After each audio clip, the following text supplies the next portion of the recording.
SEMO head coach Tom Matukewicz, the team coming off a loss to nationally ranked Southern Illinois this past week. They are back in action. They're going to start association play at UT Martin on Saturday night. So, Coach, some general thoughts, and then we'll go to some questions.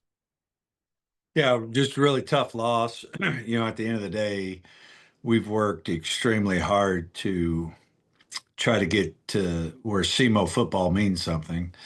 And it does. We had an unbelievable crowd. We generated more revenue for this game than any previous game in the history of our program. That being said, we got blown out by our rival. And so really disappointed, really feel bad for our fans and everybody that showed up and expected us to play well, coach well. We didn't do that. That being said, SIU's a good team. Quarterback's a great player. And so hopefully Nick Hill and those guys go on a run. Now we got to move on, learn our lessons and get ready for conference play. The UT Martin series has always been a great series. Have a tremendous amount of respect for Coach Simpson and what they've done there. And so this is a game I always have circled, always look forward to playing in it, and can't wait to get down to Martin, Tennessee, shake his hand and try to whoop him. Let me ask you one question first about SIU. The start, it obviously wasn't what you wanted. They scored 14 points in the first 3 minutes of the game. That contributed then to, but you cut the 14-7. Did that quick start to contribute to other things you saw in the first half?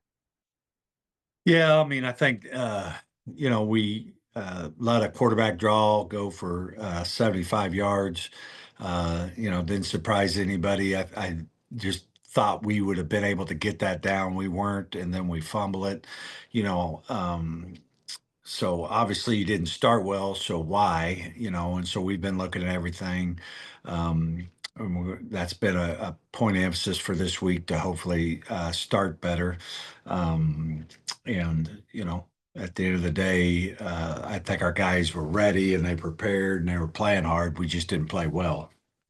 And you referenced UT Martin, and so you entered two teams that were in the playoffs this year, and you all have a combined one win, but that doesn't take away from how good these programs have been. Just talk about that, where two teams entering who may not have the record they want, but it's maybe the most important game you played all year so far.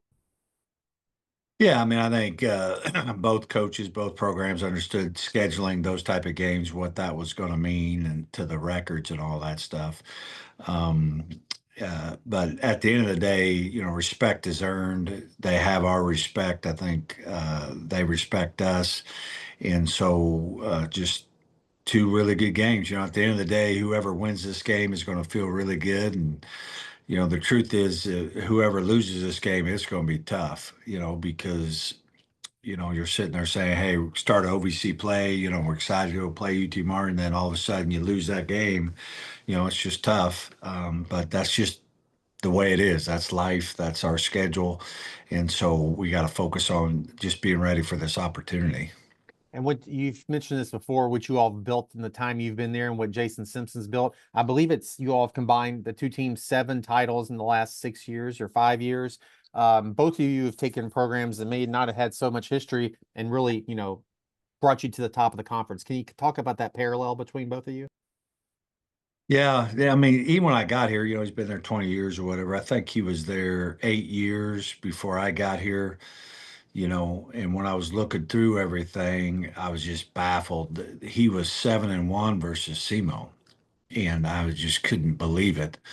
And so right away, it's just like, hey, I got to figure out, how we could beat Martin. And since that time, it's gone back and forth with great games, great championships.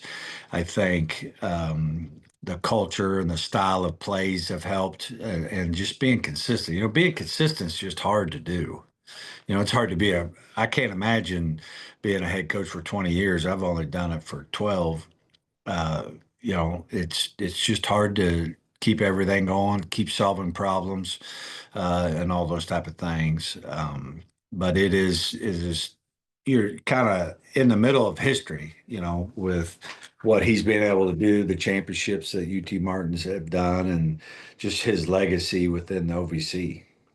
Do your fans see this as like one of your big rival games? Obviously, SIU has won Yeah. non-conference, but I would think this is now your biggest conference rival. Yeah, we sold that game out last year versus UT Martin, and this is everybody will be paying attention to this game. Our fan base gets excited for this game. Our coaches and players do. So this one's a big one. It's fun. Challenge our guys to be the most excited to play. You know, there probably won't be a lot of fans. There won't be a lot of just juice for the game. Certainly compared to what we just got through playing. So we got to be ready to make sure that we're each other's fans and that we bring the energy. We're excited to play and get after it. More or less points combined than last year's game? Oh hell, I don't know. I mean, I think it's hard to tell. You know, one of the interesting things is we're still not sure how good each other's teams are. Right? It's like, well, they lost to teams they should have lost to, and we lost to teams we should have lost to. And so, at the end of the day, it's still a little unsure of what all things look like. Um, but I just hope that's good, clean football, not a lot of stupid penalties, errors, and those type of things. Just let the players play well, and let's see, who's got the better roster, who's got the better team. That's perfect. Coach, appreciate your time. Best of luck this weekend. We'll talk to you again next week. Appreciate you.